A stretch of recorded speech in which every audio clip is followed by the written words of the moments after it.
E aí, continuando, falando sobre segurança do paciente, a gente tem a meta 3, né? Não sei se eu cheguei a comentar, a gente chama, né, como o nome é Metas Internacionais do Paciente, nós chamamos cada meta, né? A gente primeiro diz meta 1, meta 2, meta 3, entendeu? Só para deixar isso claro. Então, meta 3 é segurança de medicamentos de alta vigilância. E aí, o que seria isso? Né? Medicamentos de alta vigilância são medicamentos que são controlados, por exemplo, medicamentos para o psicológico, né? Medicamentos de depressão, de ansiedade, medicamentos para anticonvulsivos, né? Para quem convulsiona. A gente também tem de alta vigilância medicamentos anticoagulante. Na realidade, todas as medicações que necessitam de prescrições para serem solicitadas na farmácia, para serem tomadas em residência, a gente considera medicações de alta vigilância, porque são medicações que são controladas e elas vocês não conseguem pegar sem a prescrição do médico, por exemplo, né?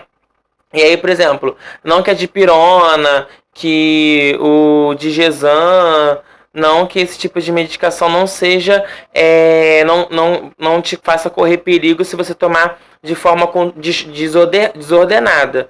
Mas ela não causa tanto efeito, né, não prejudica tanto você como uma medicação que seja controlada, como uma medicação para quem tem problema cardíaco, né, problema no coração, né, então é muito sério.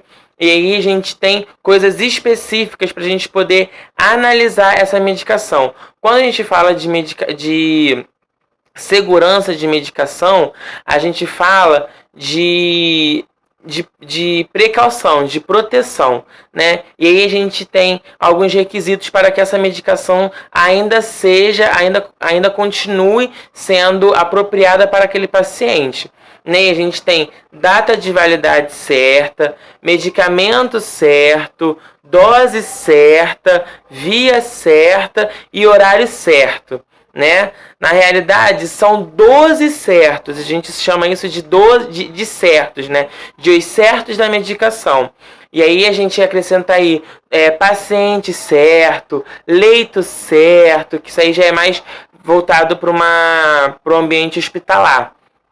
Trouxe para vocês os principais para o ambiente residencial, tá? Se vocês ainda tiverem curiosidade para saber quais são os outros certos, você tem a liberdade de procurar na internet, tá? E entrar em contato comigo novamente. Vocês têm eu estou disponível para vocês sempre, assim como os líderes do projeto vocês estão no grupo lá, podem entrar em contato com elas sempre que vocês acharem necessário. Vocês podem responder debaixo desse vídeo, aqui nos comentários, como a gente está usando a plataforma do YouTube, vocês podem usar o comentário desse vídeo para poder fazer perguntas e comentários que a gente vai estar vendo, tá bom? Pode ter certeza que a gente vai estar vendo e vamos estar respondendo vocês, tá? E aí a gente tem outros certos, né? São 12 certos no total. E aí vocês podem dar uma olhada, procurarem por interesse e mandar para mim se vocês acharam alguma coisa interessante. Se vocês não conseguiram encontrar, por exemplo, eu posso em alguma outra aula passar para vocês todos os certos se for uma curiosidade de todas, tá bom? E aí, falando de data de vencimento certo, nada mais é que esse medicamento está dentro da validade para uso, né? Então, a medicação, ela tem um prazo se ele for passado, a medicação não faz mais efeito. Pelo contrário, ela prejudica o teu organismo. Então, a medicação, a gente vai ver, mesmo que a gente tenha acabado de comprar, às vezes eles botam barato,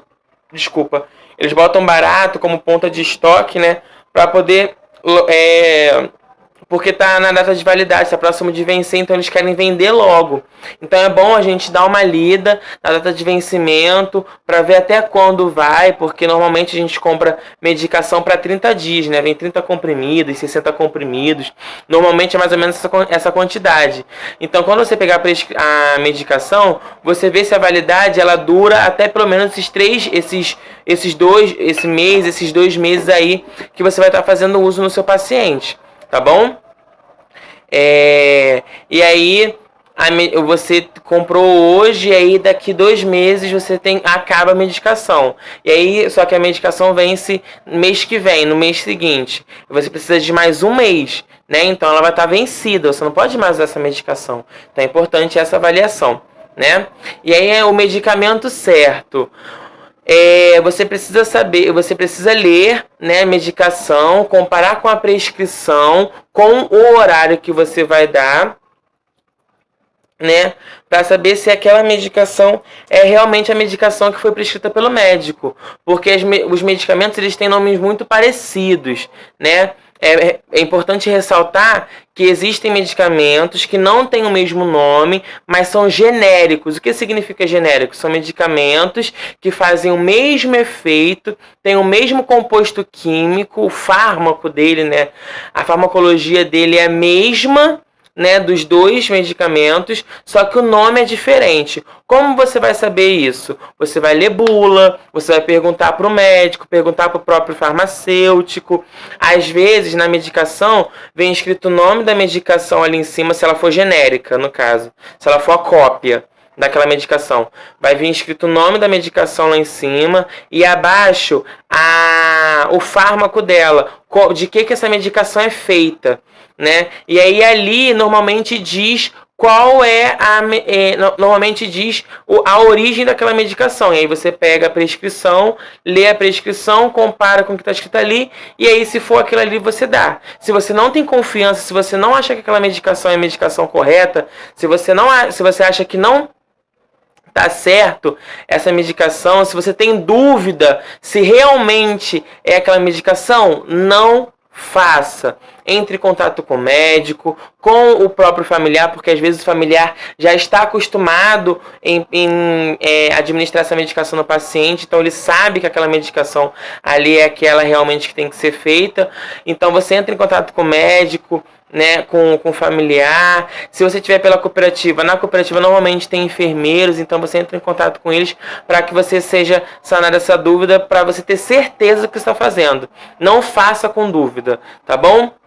E aí, dose certa, a quantidade que você vai dar para aquele paciente. Às vezes o médico prescreve uma medicação de tanta quantidade, de tantas gramas, né, de tantas miligramas, né, a concentração de cada comprimido, de cada gotinha tem tantas miligramas, né? Só que aí o médico ainda acha que aquela quantidade é muita coisa para o paciente. Então ele às vezes prescreve para cortar a medicação no meio, às vezes cortar a medicação em 4 e dar somente um pedaço para o paciente, né? Então tem que ser atento em qual a medicação que você vai dar e qual a quantidade de medicação você vai dar. Às vezes não é dividido, você não tem que dividir a medicação. Às vezes você tem que dobrar a quantidade da medicação. Se o comprimido é de 50 miligramas e o médico prescreve 100 miligramas, eu preciso dar 2 comprimidos para que eu faça esse valor aí que o médico quer que eu faça.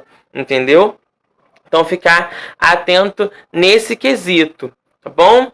E aí a via certa, né? O que seria a via certa?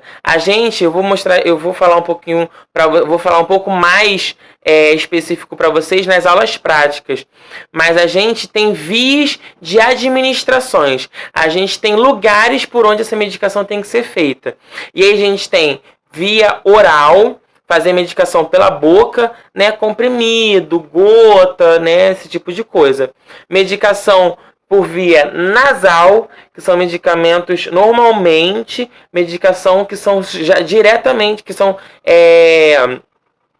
prescritas especificamente para a região nasal. E vai estar escrito lá, injetar no nariz, dois jatos no nariz, dois pingos no nariz. Vai estar especificando isso, entendeu? Novamente, se tiver dúvida de aonde você vai fazer essa medicação, não faça.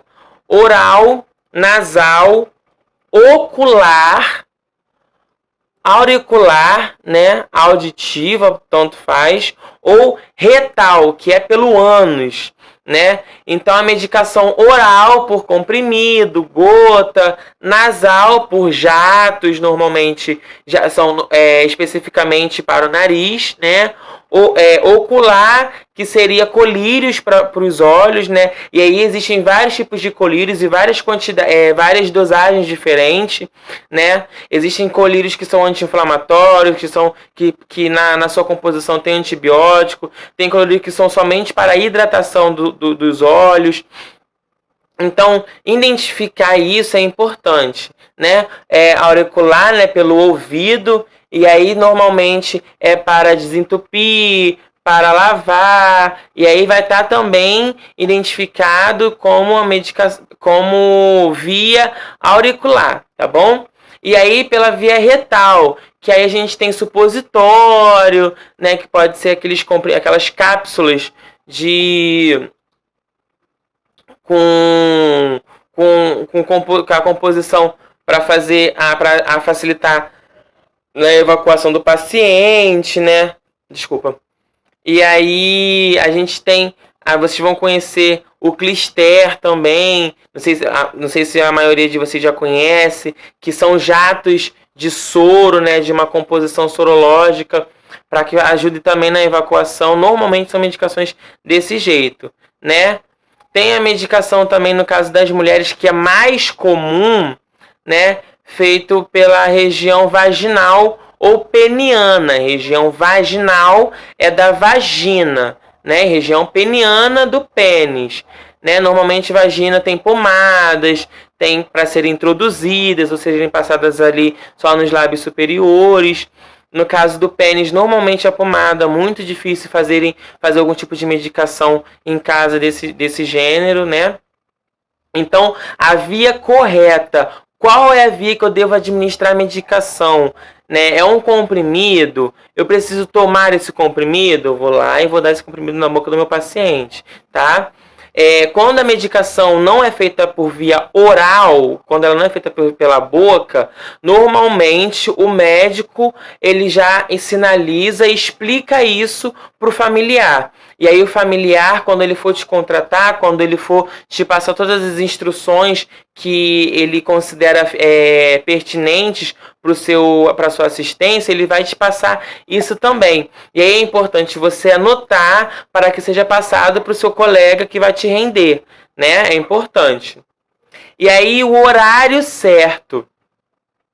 Horário certo. Que horas que eu vou dar a medicação? Eu tenho que dar antes da refeição do meu paciente? Após a refeição do meu paciente? Eu preciso dar essa refeição para o meu paciente em jejum? Antes dele tomar a primeira refeição do dia? Eu tenho horários que não correspondem aos horários do almoço? Então eu tenho que saber o horário, eu tenho que fazer essa medicação de 4 em 4 horas, de 2 em 2 horas, de 6 em 6, 8 em 8, 12 em 12, né? E de quanto em quantas horas eu tenho que fazer essa medicação? É uma medicação que é contínua, todos os dias eu preciso fazer essa medicação 2, 3, uma vez por dia? Ou é uma medicação que eu só vou fazer uma vez naquele dia e só quando ele tiver algum quadro que necessite dessa medicação, alguma complicação que necessite dessa medicação? Ou é uma medicação que só vai durar apenas um curto prazo, né, de 7 dias, 5 dias? Eu preciso ter ciências disso. Então, o horário certo ele se engloba a tudo isso. A quantidade de dias que vai tomar, né? Normalmente antibiótico, quando o paciente está tomando antibiótico, normalmente são 7 dias. E aí se o médico quiser que o paciente continue tomando, ele vai prolongar para mais 7 dias, né? Mas aí isso você precisa voltar ao médico, o médico avaliar, fazer exames para que seja prolongado essa continuidade da medicação, né? E aí a gente finaliza a meta 3, né? Que é segurança de medicações de autovigilância. E a gente vai para o próximo vídeo falar das outras metas, tá bom?